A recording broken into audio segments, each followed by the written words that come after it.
What's going on, everybody? Happy Tuesday. This is a late night recording for me on Monday night, right after the NBA Finals.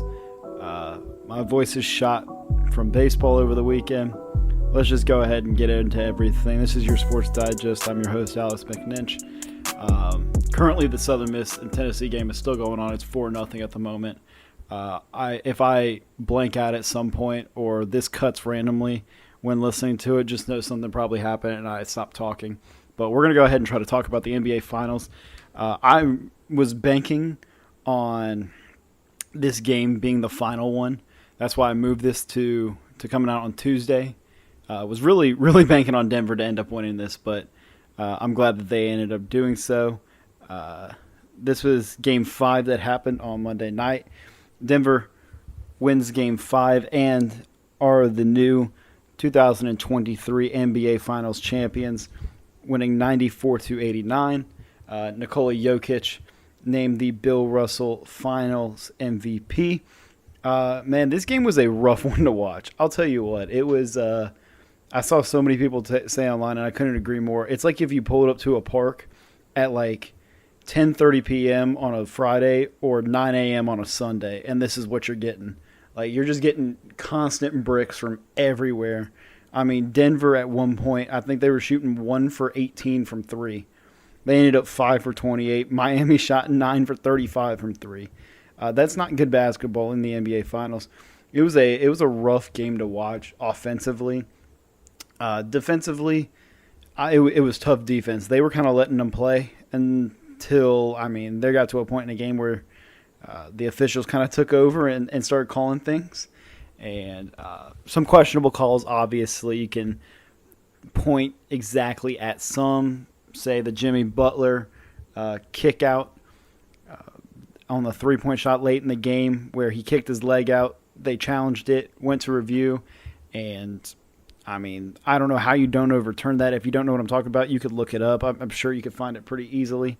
But at one point, the refs took over this game, but it's no way to take away from anything that Denver did to win this game or Miami has done this entire series and postseason. So congratulations to Miami on a successful postseason run up until this point, obviously. I think a lot of people talk about their luck ran out. And I just think it got to a point, man, where you obviously can see that this team was not on the same level as Denver. I think everybody is very clear and aware of that. But at some point, you're going to run out of gas, right? Everybody's going to run out of gas in the NBA Finals. You see a lot of the times, that's why Game 7s, they're very low-scoring games. This one, for example, very low-scoring game. You're just going to run out of gas eventually, right? And you can talk about the days of rest that they get in between, but you're traveling still. Right, you're going to have to travel from Miami to Denver. Like that's a long travel to have to adjust to and deal with. So the rest levels still really aren't on the same pedestal. Say if you're playing, I don't know, a Boston Miami even, you're still same side, same time zone. Adjusting your body and everything isn't as difficult, but. Denver in this game, the real shining star obviously is Nikola Jokic, the Finals MVP, 28 and 16 in this game. Jamal Murray didn't really have too much of a shooting game, kind of hesitant to shoot a lot, maybe looking to pass a little bit more. He had 14, 8, and 8, but we talk ad nauseum here about role players, and I know specifically, and I'm a fan of role players, right? Like everybody's going to be fans of superstars. Right, like I'm a fan of role players. I see guys that contribute off the bench, maybe are like the fifth guy in that starting lineup that people think about.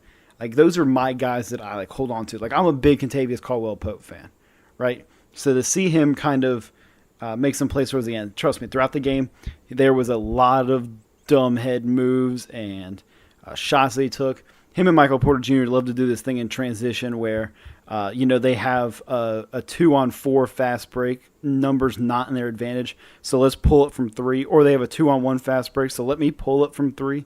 They do that a lot, but they're NBA Finals champions, so I can't really say anything about them too much.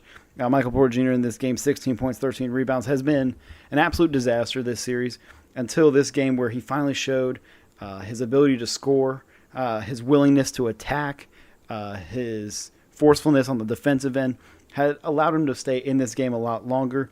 And then just looking at the bench, Bruce Brown, Christian Brown, both pivotal guys off the bench. 10.6 rebounds for Bruce Brown.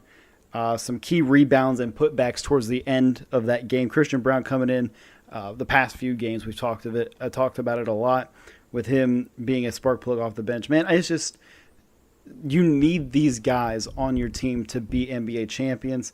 Aaron Gordon wasn't much of a factor, but defensively, he was great. Held Jimmy Butler 5 for 18. He didn't really score much until the fourth quarter. He was a non-factor. But this Denver team, it was built on depth. It was built on your role players were fantastic, right? Those are the guys that you are going to rely on to win championships. That is, you can always go to the Jokic's, the Jamal Murrays, right? Those are going to be your guys that it's like, hey, if they don't perform well, obviously you're going to suck. But the key reason teams win championships are because of these role players. Hence, KCP in this series, Aaron Gordon's impact this series offensively and most importantly defensively. Both of the Browns coming off the bench. You look in the recent past, Ray Allen hit that big three in the corner to send that game to overtime, eventually got Miami on the pedestal to win in that finals against San Antonio in 2013, right? Bobby Portis in 2021 against the Suns was a major impact for that team because Giannis was hurt, had that knee injury if you don't remember. Bobby Portis was a big guy during that run. You can even cite back to last year, right? You look at some of the guys that are on that Warriors team. Yeah, you have Steph. Yeah, you have Clay. Sure, I guess you could put Draymond in the same pedestal, but Kevon Looney, Andrew Wiggins, both of those guys were the reasons that they got there. They killed the Grizzlies in the semifinals, and Wiggins was fantastic in the conference finals, NBA finals, all this stuff. So you need guys that are impactful around your superstars that are going to be the game changers and ultimately decide on if your team is a championship team or not. And we talked about it a lot with Miami. Who did I say? I've been saying since day one, who is going to be the guy that is the reason if Miami wins this series or not? And it's Gabe Vincent. And what did Gabe Vincent do the last couple games? 2 points, 7 points, 6 points tonight. That's just not acceptable from your expected third guy probably now. No Tyler Hero. We'll get to him in a second. Max Strus was a no-show most of this series. Gabe Vincent was going to be your guy. He's that extra facilitator, three-point shooter, and he just went non-existent the past few games. I talked about it. He's going to be the guy to help Miami win this. If they want to win, Gabe Vincent's got to be playing to that third level of a player guy, which he had been throughout the entire playoffs. You can cite the ankle maybe bothering him. I don't know, but he was fine in game 2. Same we go with Jimmy Butler. You can cite the ankle. He's had to deal with the entire playoffs. After he sprained that ankle, he wasn't really himself anymore. Duncan Robinson and Kyle Lowry did a great job off the bench. Caleb Martin was never really the same form that he was in the conference finals after he got sick after game 1 or game 2. I think it was game 1 he got sick. He was never really the same after that. And, obviously, would it have been nice to have Tyler Hero to be the extra scorer? Absolutely, right? But your defensive impact might have dropped. And we'll talk about Tyler Hero here a little bit. And it came out around noon, I think, today on Monday, that Tyler Hero was upgraded to probable for the game tonight. And everybody was like, whoa, this just kind of came out of nowhere. There was no talk about this. I thought it was pretty much shut down that he wasn't going to play anymore. And all of a sudden it was listed probable. And then a couple hours before the game, it was said that he's a full go.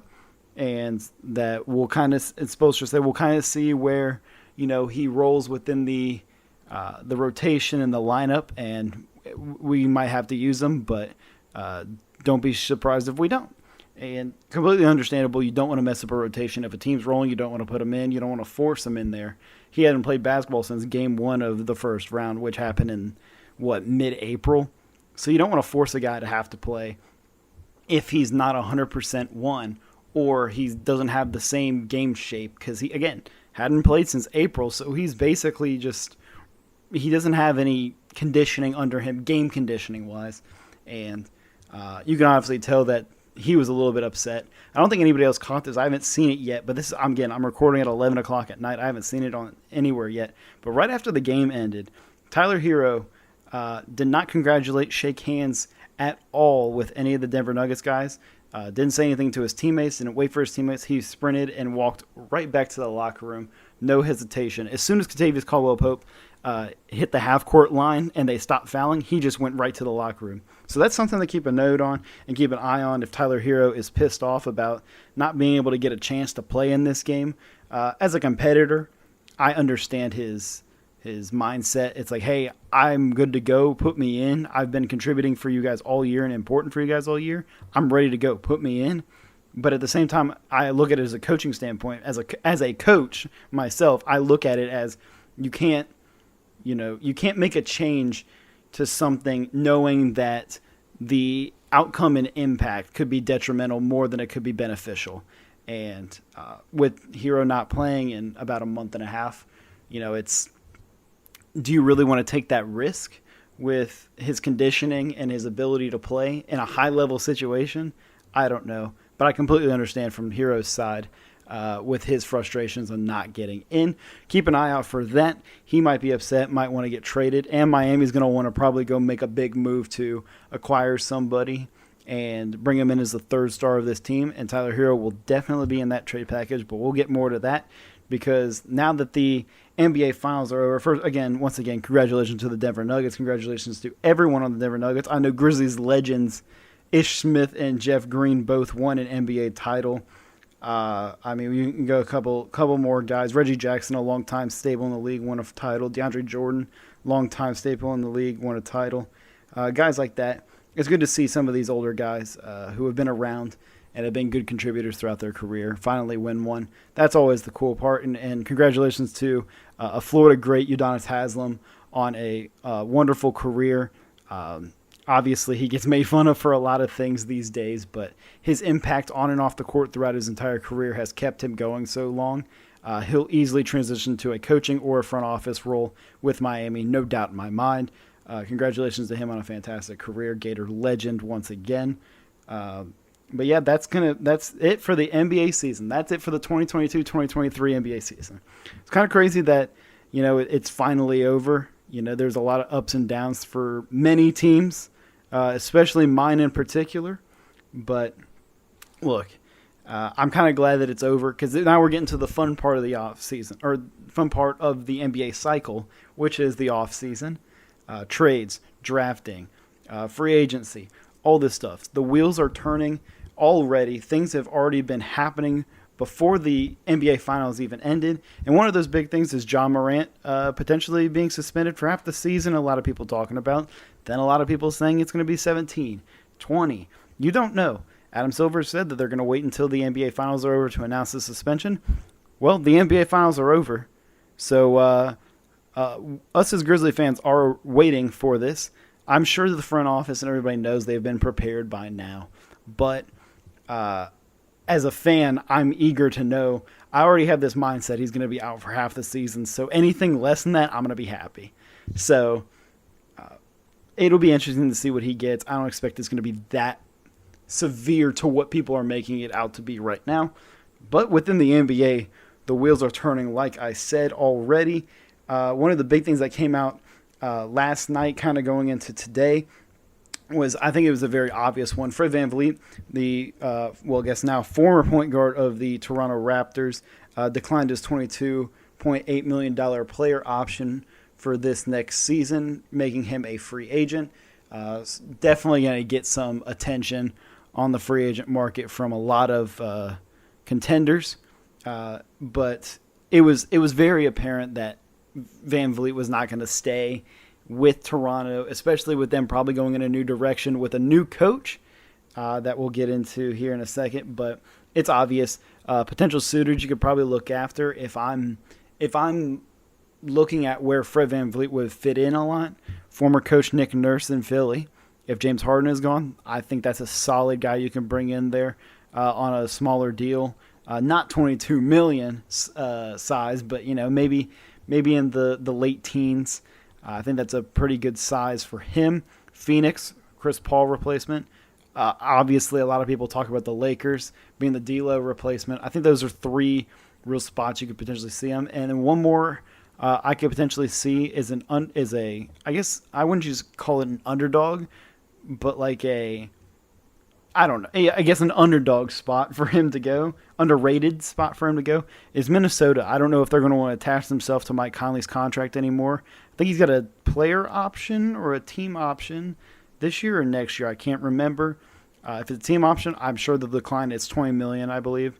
And if it's a player option, I'm sure Mike will accept. So I could see a trade or a buyout and then signing Fred VanVleet. That would be a good pair to have next to Rudy Gobert. Another defensive guard with him would help out a lot.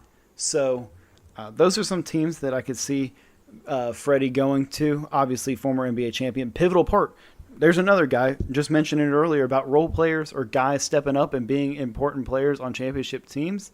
Fred VanVleet in the 2019 finals was that guy for the Toronto Raptors. Stepped up massively and helped out that team with players on the team going through some injuries and stuff like that. So I expect him to get a good little contract wherever he goes. But moving on with the Raptors, obviously it looks like now they're going to go into a little bit of a rebuild, a youth movement, with now signing former Grizzlies assistant coach Darko Rajakovic. Man, I am so happy that he has gotten a head coaching job. He deserves it. He's one of the better player developers in the league. He's very vital in helping Tyus Jones kind of take that next step, and Desmond Bane becoming the player he is right now.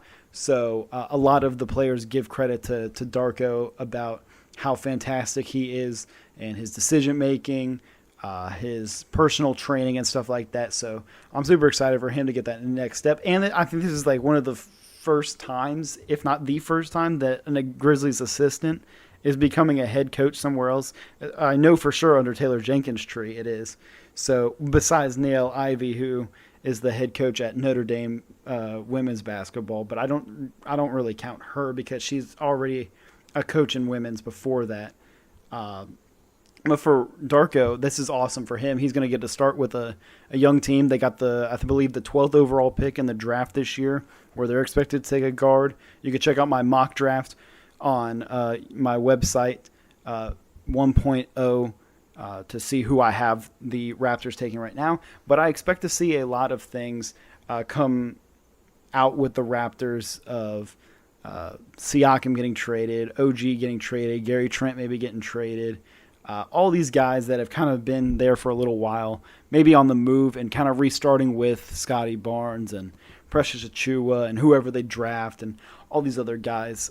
I would not be surprised if they kind of do it, not a blow-up situation, but kind of a retooling and a rebuilding situation underneath a new youth movement with a very player development heavy coach and Darko Rajakovic.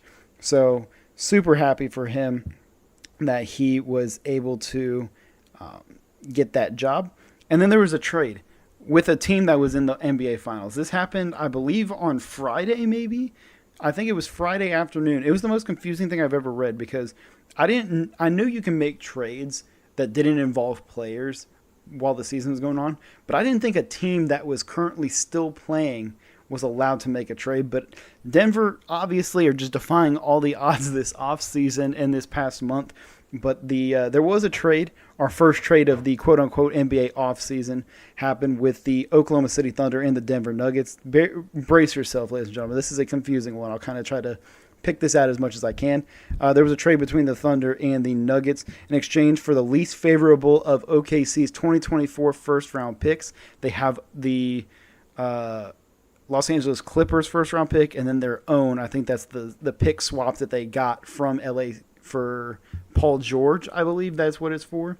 They get the Nuggets get the 37th overall pick in the second round this year in this draft, and a 2024 second round pick in exchange for a protected 2029 first round draft pick from the Nuggets. Like I didn't know you could trade draft picks from that far out at this point, but shout out to Denver. They are finding a way to, hey, we're going to trade these picks that are like 6 years down the road so that we can get more picks recently, keep these cheaper contracts on the payroll and keep building this team up. Christian Brown, a late first-round pick.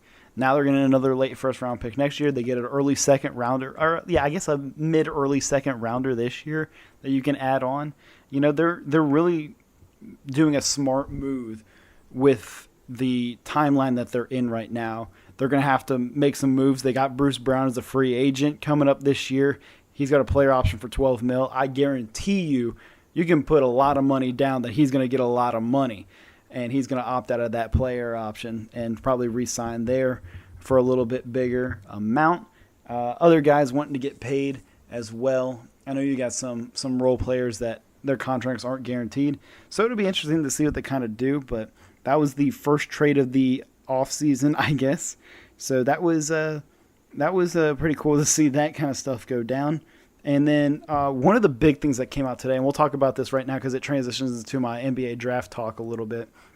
And it was reported by Shams Charania of The Athletic, FanDuel, whatever. He's kind of a stadium, Bally Sport. He's just everywhere. He's a man on a mission to get Kay Adams, and he can't do that because she's my girl. But moving on, Shams reported in a video earlier that a Western Conference contender, quote-unquote contender, was looking to move up in the draft to acquire Scoot Henderson, and that Western Conference, quote-unquote contender, was the New Orleans Pelicans.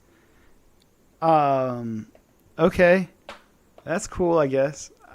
First of all, Pelicans and contender after this year getting eliminated in the first play-in game. I don't know if you want to call them a contender or not, but hey, that's whatever you want to do. I get the clickbait titles. You got to get your money, Shams. I get it. I completely get it. And two, from a standpoint of looking at it at the Pelicans, sure, you get Scoot Henderson. You understand CJ McCollum. He's starting to take that drop off, that decline that we all expected. He's getting paid $30+ million for the next 3 or 4 years now with them. That's not ideal. Nor is he going to play at that same level for all that time. You already see him doing hits on ESPN in the offseason on First Take with JJ. So I don't know how much longer he's going to want to do it, especially with his player association role he's had. You're kind of tied down. You have some younger guys, but you think your window is starting to creep up. Valanciunas is on his last year of his deal. You just extended Zion last year. Now he's texting porn stars. You got B.I., who's just kind of surrounded through all this mess, being one of the more underrated players in the league. You got Herb Jones, a fantastic defender. Trey Murphy is starting to become a great player. I guess you can kind of bundle a lot of these things up. You got a lot of picks, some from the Lakers via the Anthony Davis trade. You've been able to stock up on these picks to be able to make this big splash. It was reported they're going to get OG at the trade deadline. They opted not doing so. They got Josh Richardson instead. Guess a little bit of a drop-off there from OG to Josh Richardson. But it said they were going to want to move up to get Scoot Henderson here at either 2 or 3. First of all, I don't see Charlotte moving out of 2. I think they're locked in on Brandon Miller or Scoot Henderson at 2. But Portland would be a team to potentially move out of that spot. Now, looking at Portland, would you want to remake a trade with New Orleans again? And if you are Portland or Charlotte in this fact, the phone call that you receive from New Orleans, if the first 2 names aren't Zion Williamson or Brandon Ingram, you hang up that phone.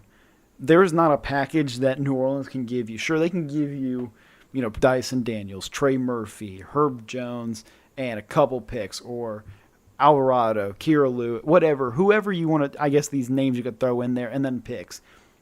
Right? If you're Portland, we've been told that Portland is wanting to get a secondary star next to Damian Lillard to maximize their window, or Dame's window, I guess. You're not going to take on Trey Murphy and Dyson Daniels to be those immediate factors. No, you got Anthony Simons over there already, right? Like, I don't see a world, unless they trade Anthony Simons to New Orleans and get one of the guys back within the picks exchange. But does Portland really want to take on CJ McCollum again? Right? That didn't work the first time. No offense to both of them working together. Like, they work together fine, but there's a reason it never ended up working out. You needed somebody else that was willing to play off the ball and score off the ball than CJ, who kind of wanted the ball in his hands, work in isolation a little bit. I don't know. Again, like I said, if you're Charlotte or Portland, especially Portland, who are in the same conference as New Orleans, that phone call does not start without the names of Brandon Ingram or Zion Williamson. Otherwise, you hang up that phone and you go get the guy that you want. Or if you're in Portland's shoes, go call Toronto and maybe get Pascal or something like that, you know. But that'll be interesting. The NBA Finals are over, so that means we can finally get to focus on the offseason stuff, the draft. That is my favorite time of the year, the draft, free agency, trades, the chaos that is going to happen here in this next week leading up to the draft. The draft is next Thursday, the 22nd, I believe. The 22nd, next Thursday, is the NBA draft on ESPN ABC. That's not a plug. I'm not affiliated, but it'll be on those channels, just letting you know where it is. From today, the day that this episode comes out, this is the official end of the 2023 season, which means all things are on deck. Everyone hell's loose. Just let it go. You're going to see some trades getting flown around here in the next week leading up to the draft. You're going to see a lot of rumors. Is this guy going to get traded? This guy potentially on the block? You know, all this type of stuff. It's going to be exciting stuff to watch and pay attention to. And you can keep up with all of it here on my podcast at Your Sports Digest on all my social medias. And most importantly, yoursportsdigest.com. You can go there. I talked to you about my player big board. I will be updating that next Monday before the draft. And I promised you guys a mock draft that I would post on that website. And I did. I did it this morning before I thought about the international player deadline. So you can go there and enjoy my pre-knowing about Bobby Klintman not being in the draft and withdrawing. But you can go and look at it anyway, see what your team is doing, what you think some of these guys are going to do. I base a lot of it on, and this is no spoiler because this is what a lot of people do, team fit, team need, draft history, and player workouts. I pay attention a lot to that. If you work out with a team, or I've seen you talk to a team in an interview at a picture somewhere on Twitter, you are associated with that team in the draft process. That's how I connect a lot of these guys. It's not really like you know what?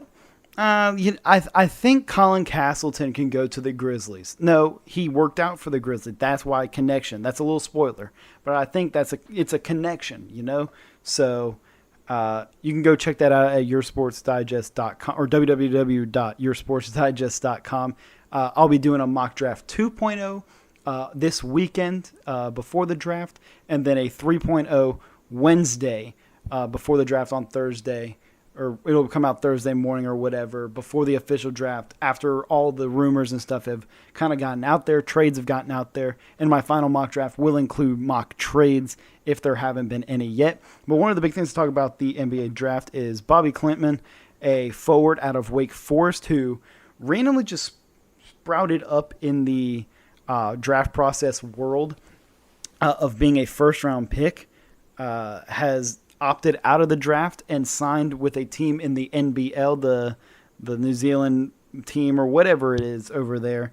He opted out of playing in college. He wanted to take another pro route to try to get there, thinking that next year's draft class is a little bit more wide open to get into the lottery. It was weird because nobody really heard of his name. He was great on the international scene, played for Sweden in the summers, and that's where he really shined a lot going into his freshman year at Wake Forest, where I think he averaged like 8 and 5, but it wasn't really like the numbers that are jumping out to you that are impressive. So it was kind of odd that he was getting first-round looks. You can definitely see with the type of player he is and the play style he has, he 100% has the first-round talent, right? But we haven't seen it on the court yet. He's a tall, lengthy dude. I think he's like 6'10", loves to sit in the corner, knock down threes. In international play, he loves to handle the ball a lot, has some post game, and he's super lengthy, can defend. He's just a little skinny and young. And, I think he recognized that and understood that. So he took the opportunity to move on to another pro career. I had already put him in my mock draft of where he was going to go, so that's already up there. But Bobby Klintman looking to move to the next draft in 2024 after selecting pro ball. But everything else is 100% confirmed on who is going to be in the draft. The deadlines for opt-outs are all gone now. So we know the group of people that are in there. It really feels like there's only like 50 people that are actually going to be drafted that are halfway NBA player decent wise. Like you're going to get a lot of these guys that are seniors, graduated, that put their name in the draft. They're going to get a two-way contract on draft night, or they get a summer league deal, Exhibit 10 deal after the fact, going into the summer league. You're going to see a lot of this stuff, but in terms of NBA talent and contributing, there's probably 45 guys in this class that are going to be on an NBA roster next year or an NBA G League roster next year, which is kind of insane for looking at it in retrospect. There's a lot of guys that within a year, they find their way keeping in the G League or keeping in the system. But this year, man, it's just like I don't see a lot of the guys down the board that are NBA caliber players. Like there's 1 through 10, and you know what the 1 through 10 order could be. You just don't know exactly where 1 through 10 they'll be at. And then you're looking at like 15 through 30, and it's just an absolute like cluster. You don't know who's going to go where. You don't know who needs who at this point. So that's kind of the chaos of the draft. Things will get cleared up here in the next week, especially with no more NBA Finals. It's going to be a heavy focus on all that stuff, but this is my favorite time of the year. I know I've said it 100 times, but this is so much fun because things are about to kick off and get rolling within the draft, and you'll have it all on my website, yoursportsdigest.com. I'll keep honing it and shoving it into the ground, into y'all's ears until you can't take it anymore, honestly. So I want you guys to just go and use that. It's all free, 100% free. I don't want to charge for any of that stuff. You guys are my friends that listen to us right now, or you know me. You may not be like a close friend of mine, but we're friends, and you know who I am. I know who you are. Like I don't want to take that type of stuff. I've never been that type of person. So I want you guys to just enjoy and hear my opinions for free. On draft night, I'll talk about it a little bit more upcoming, but my draft night will have live updates on all of the two-way signings, free agent signings, all this type of stuff is going to be all over my social media. So I appreciate you guys in advance for all that. The NBA season has been fun, but now we kick off into the real stuff, and it's going to be a lot of fun. So strap in because this upcoming week is going to be chaotic. And we'll do some quick hits around sports real quick. First, we'll talk about the NHL Stanley Cup. The Vegas Golden Knights are up 3-1 in that series. Game 5 is happening tonight as this podcast drops on Tuesday. The game will be in Vegas. Yes, in Vegas tonight. Like I said, the Golden Knights are up 3-1. Our beloved Panthers are slowly dying, kind of just like the Heat. The miracle run is slowly going down. It sucks to see, but Matthew Tkachuk's a game-time decision. I don't know right now if he's playing or not, but you could tell he is hurting bad. There's been a lot of scrappiness throughout this series. He's been hurt for a while. A lot of these guys are banged up.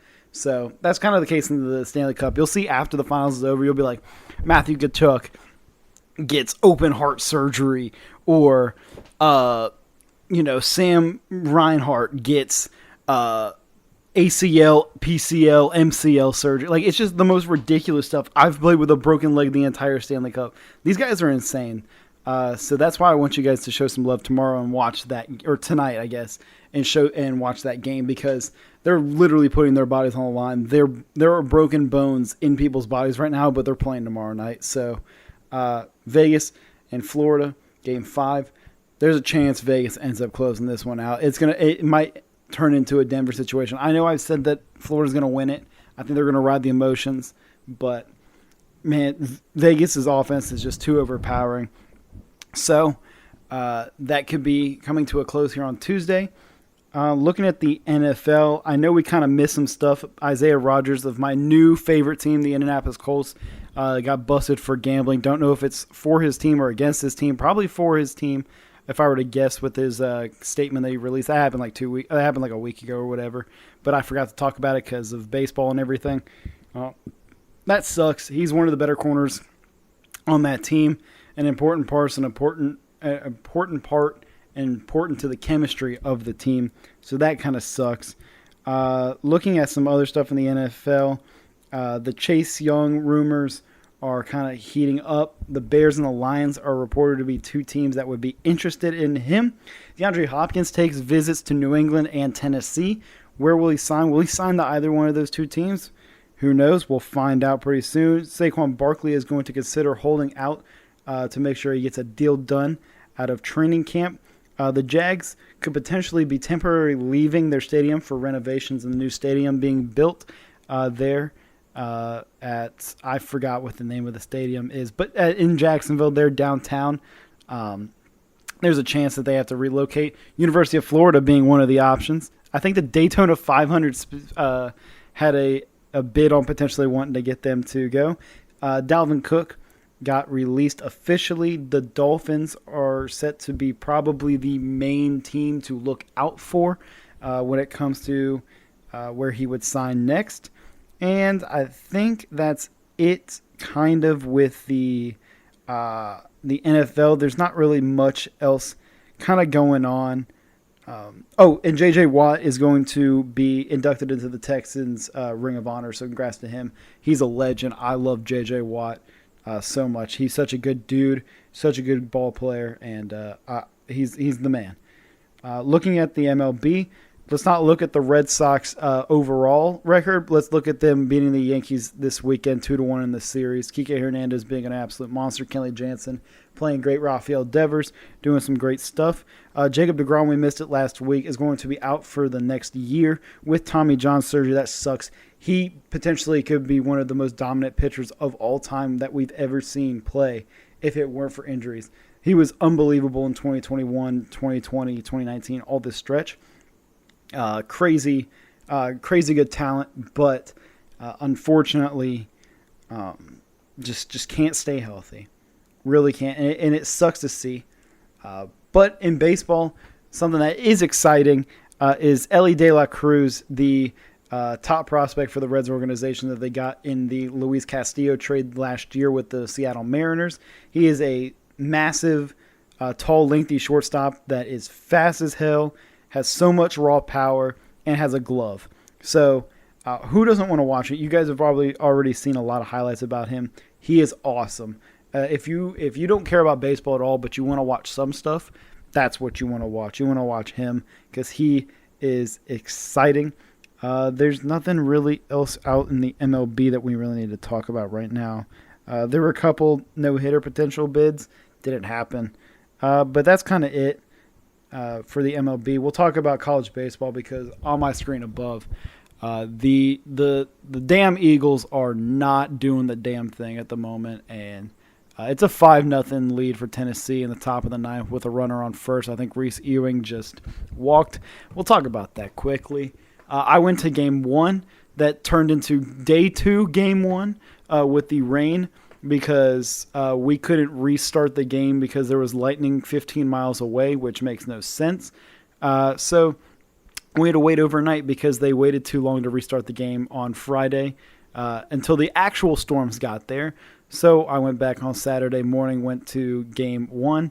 The rest of game one and Tennessee's bat started lighting it up, and their pitching was starting to get there too. I was like, oh crap, game two's not going to be good. And they got Chase Dollander on the mound for Tennessee, who is a potential top 5 pick in the draft, against our ace, who just didn't have it. He just straight up didn't have it. And our bats went cold, and that's kind of been the issue with Southern Miss this year. And I know some of you that listen are Southern Miss fans or students or whatever, but for the mass majority that don't watch Southern Miss baseball, our issue this year has been pitching consistency.